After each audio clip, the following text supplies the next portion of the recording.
બિલકુલ સર, એક છેલ્લો સવાલ. યુવાઓ કેટલા બધા છે જે ગુજરાત પોલીસમાં આવવા માટે થનગને છે, ખૂબ પ્રયાસ કરતા હોય છે, મહેનત કરતા હોય છે, શું સંદેશ આપશો આપ?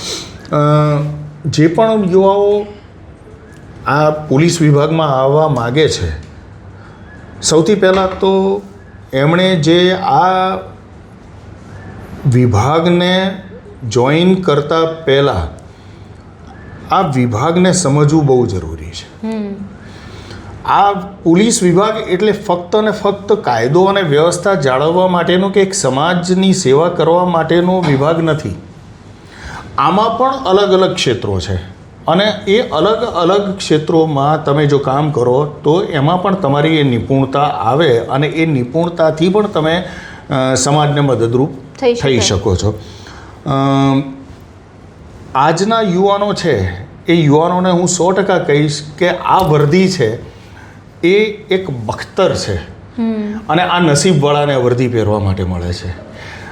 જ્યારે પણ તમે મહેનત કરીને સફળ થાઓ તો તમે જે હેતુથી આ વ્યવસ્થામાં જોડાવવા માગો છો એ હેતુને ભૂલ્યા વગર અને સારી રીતે ખંતથી તમે આમાં કામ કરો એ બહુ જરૂરી છે અને એ બાબતને ધ્યાનમાં રાખીને જ આ વિભાગમાં જોડાજો.